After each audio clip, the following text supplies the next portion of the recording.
సీతారత్నం ఏదైతేనే విషయం తేలిపోయింది. అయినా మేమెవ్వరికీ అన్యాయం చేసే మనుషులం కాదు.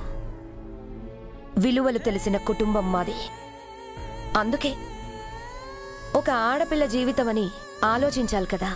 తన వెనకాలున్నది నువ్వు, తనకంటూ ఉన్నది నువ్వే. కాబట్టి నీకొక అవకాశం ఇస్తాం. నువ్వు చేయగలవా? ఏం చేయాలో చెప్పండి. చైత్రతో మీకున్న అన్ని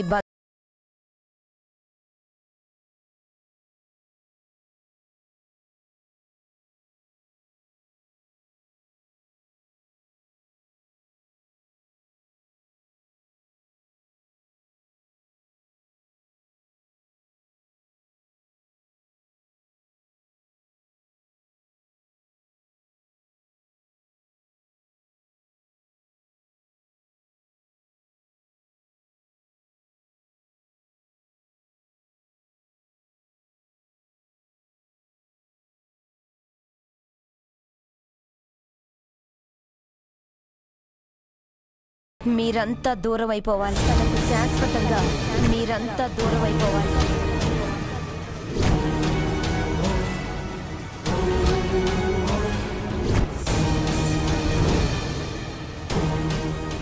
చేస్తారా?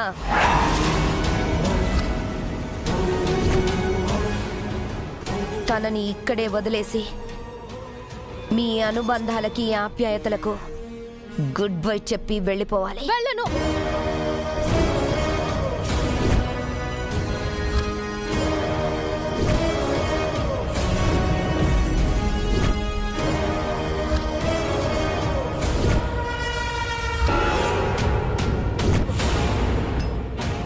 ఎవరు ఎక్కడికి వెళ్ళరు. అమ్మ, చెల్లి, నా వాళ్ళు అందరూ నా జీవితంలో ఎప్పటికీ అలా.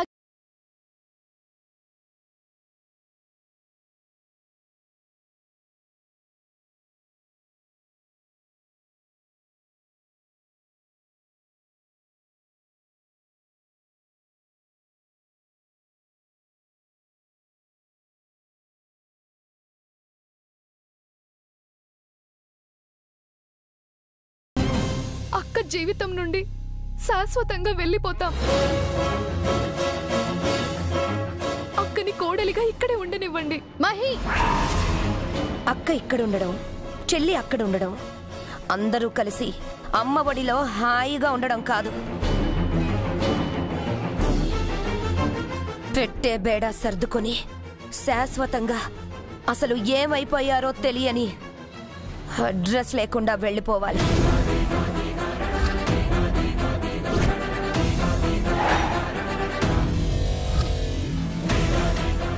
బంధం అంటూ మళ్ళీ తిరిగి రాకుండా వెళ్ళిపోవాలి.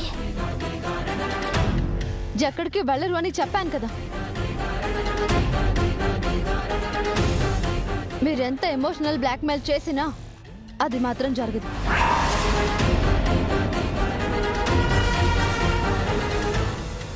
జరుగుతుంది చైత్ర.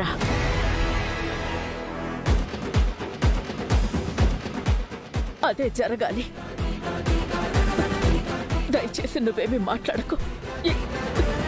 ఇక్కడ నువ్వు సంతోషంగా బ్రతకడమే మాకు కావాలమ్మా.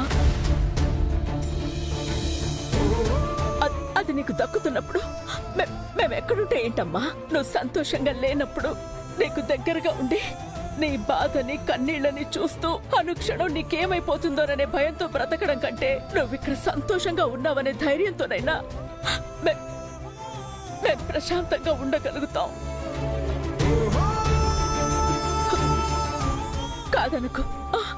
కాదనకమ్మా. అవునక్క, మేం వెళ్ళిపోతాం. మీరు కాదు, మీ ఇంట్లో అందరూ మా అక్కని కోడలుగా ఒప్పుకుంటామని చెప్పండి, మేం వెళ్ళిపోతాం. నేను చెప్పినా మా వాళ్ళు చెప్పినా అదే మాట, అదొక్కటే మాట. వెళ్ళండి.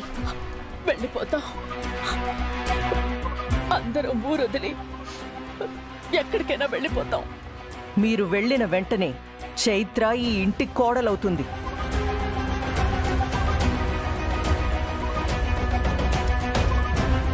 నా కొడుకు క్షమించినాడు తన భార్యగా జీవితం మొదలు పెడుతుంది.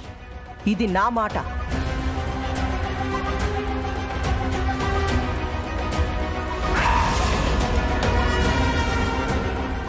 మేము వెళ్ళిపోతామండి, వెళ్ళిపోతాం.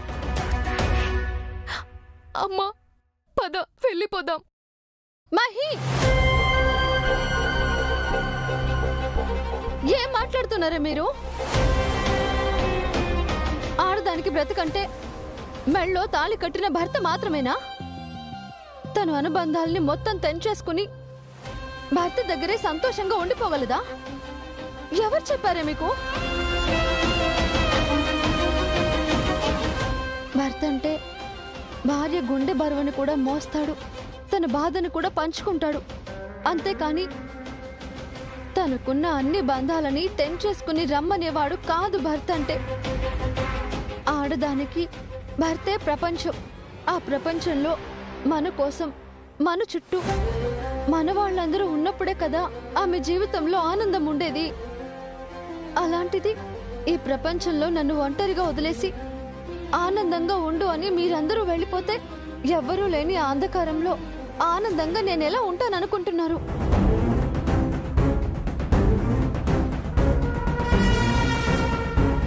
చైత్ర, అది అది కాదమ్మా.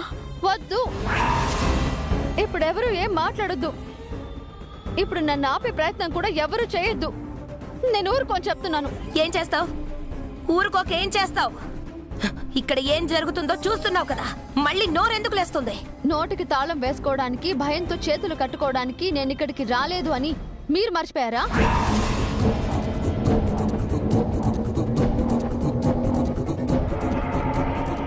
ఏంటి? మీరు నన్ను ఇక్కడ కోడలిగా బ్రతకనిస్తారా? మీరు అవును అంటే కోడల్ని అని, కాదు అంటే పరాయిదాన్ని అని, మీ పర్మిషన్ కోసం ఎదురు చూసి ఈ గడపలోకి అడుగు పెట్టలేదు అని మీరు గుర్తు పెట్టుకోండి.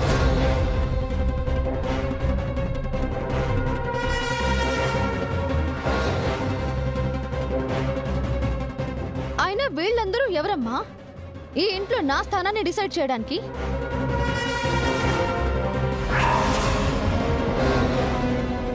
ఏం మాట్లాడుతున్నావే? వాస్తవం.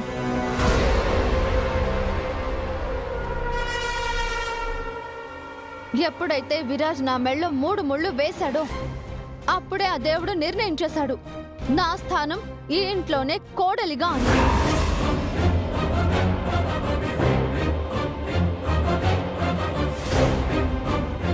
కష్టమో నష్టమో ఏదైనా సరే భరిస్తాను. నా బతుకు సంతోషంగా ఉండాలంటే అది నా భర్త నన్ను అర్థం చేసుకుని నా చెయ్యి అందుకున్న రోజు. ఆ సంతోషాన్ని వీళ్ళెవరమ్మా డిసైడ్ చేయడానికి?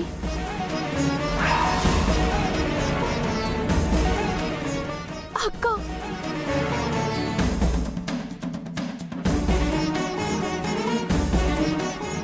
మహి, ఇలాంటి ఆలోచన కూడా ఇంకెప్పుడు నీ మనసులోకి రానివ్వకు.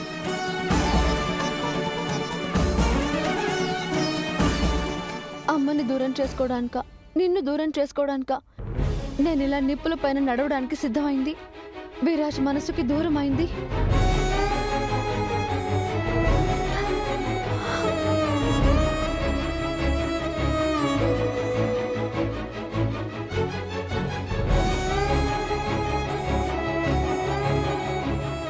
నువ్వు తోడబుట్టినా నేను నిన్ను కన్నబిడ్డలనే చూస్తున్నాను మహి.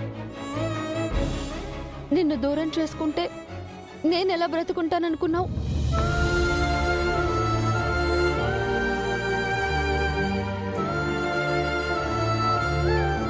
పదండి.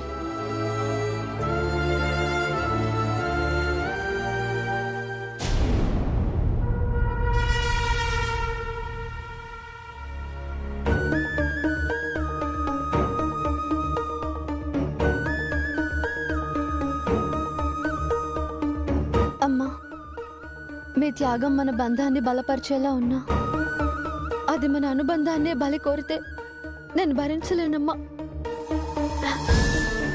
జాగ్రత్త అమ్మా. నాకేం కాదు, నాకేం కాదు. చైత్ర,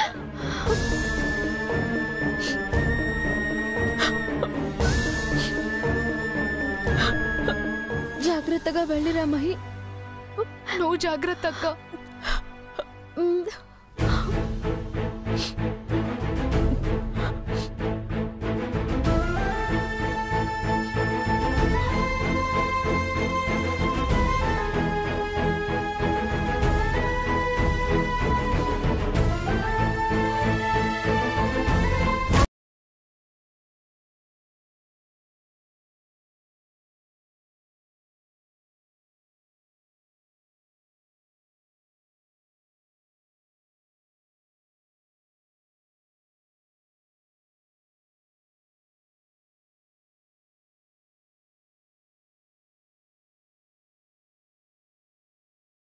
మొత్తం చెడగొట్టింది.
పాపం ఈ ఇంట్లో వాళ్ళెవరూ దాన్ని తెలుసుకోలేకపోతున్నారు. ఏయ్, ఏం మాట్లాడుతున్నావే?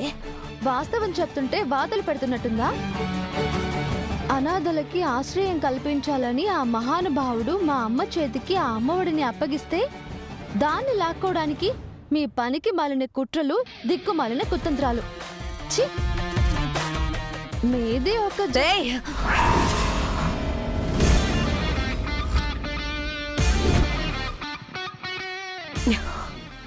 ఏదో పాపం కదా అని ఇంట్లో ఆశ్రయం ఇద్దాం అనుకుంటే మీరు నాకు ఆశ్రయం కల్పించడం ఏంటి? మీ వెర్రి కాకపోతే నేను ఈ ఇంటి కోడల్ని. ఒకవేళ ఎప్పుడైనా ఇంటి నుంచి బయటికి వెళ్లాల్సి వస్తే అది మీరే వెళ్తారు, నేను కాదు. ఏయ్!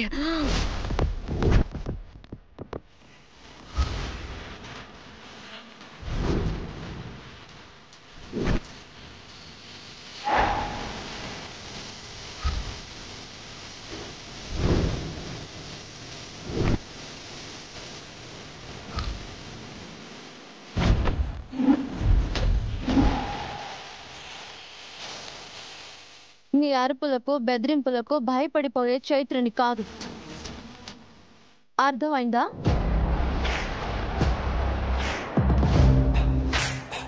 బెదిరింపులతో భయపెట్టడం కాదే, ఏం చెయ్యాలో అదే చేస్తాను.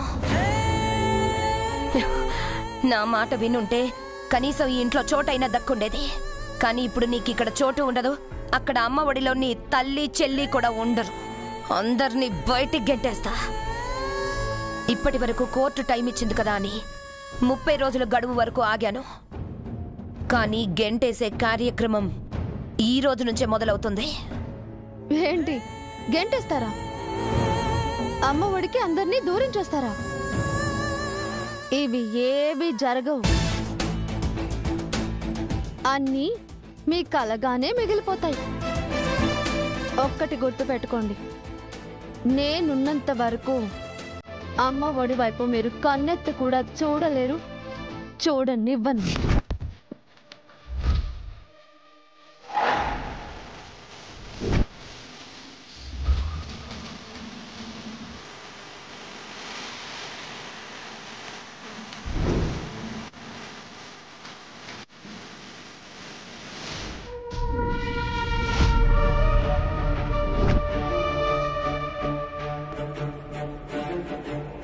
పిన్ని, అదేంటి మీ దగ్గరికి వచ్చి వెళ్తోంది?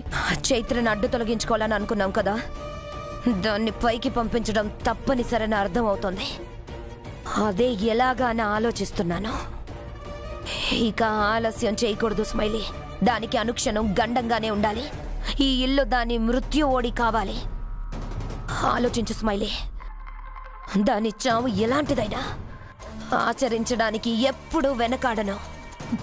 మీరు నాకు తోడుంటే చావు దాని వెన్నంటే ఉన్నట్టు పిన్ని. దాని చావు మనిద్దరికీ ముఖ్యమే.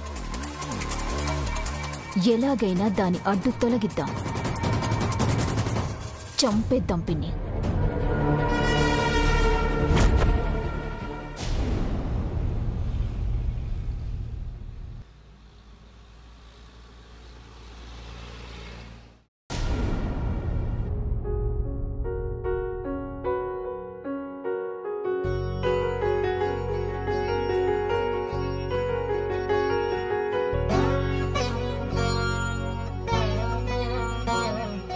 చైత్ర, ఏంటమ్మా ఇది?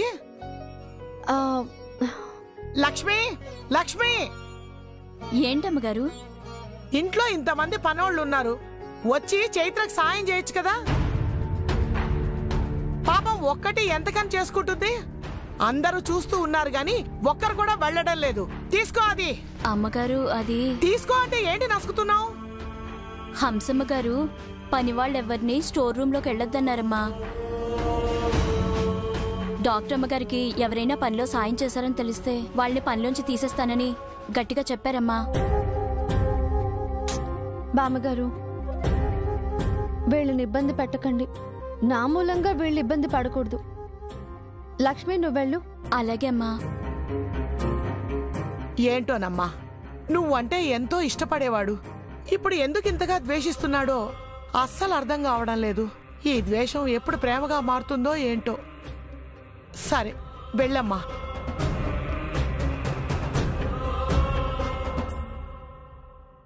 ఏంటో ముని మనవడినో ముని మనవరాలనో ఎత్తుకొని ఆడించాల్సిన ఈ ముసలి వయసులో వీళ్ళని ఇలా చూస్తూ బాధపడేలాగా చేశావేంటి భగవంతుడా?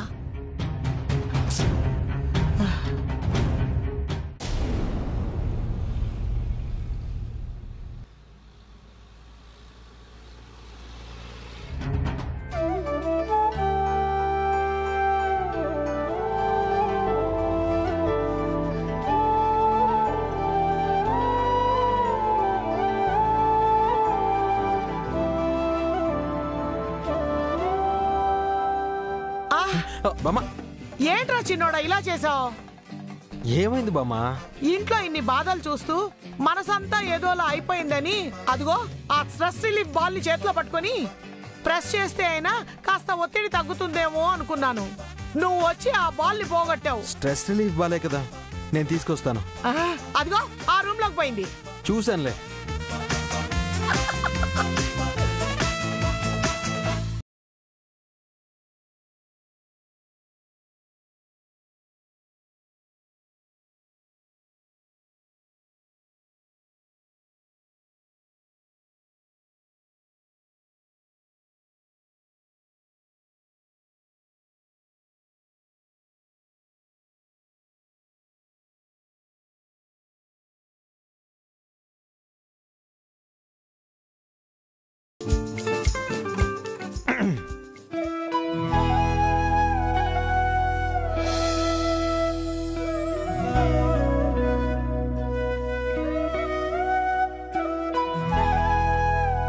ఏంటి శ్రీవారు చేయిస్తున్నారు? ఇందాకే కదా ఎప్పటికీ పట్టుకోను అన్నారు. మనసు మారిపోయిందా? స్ట్రెస్ బాల్ ఇవ్వు చాలు.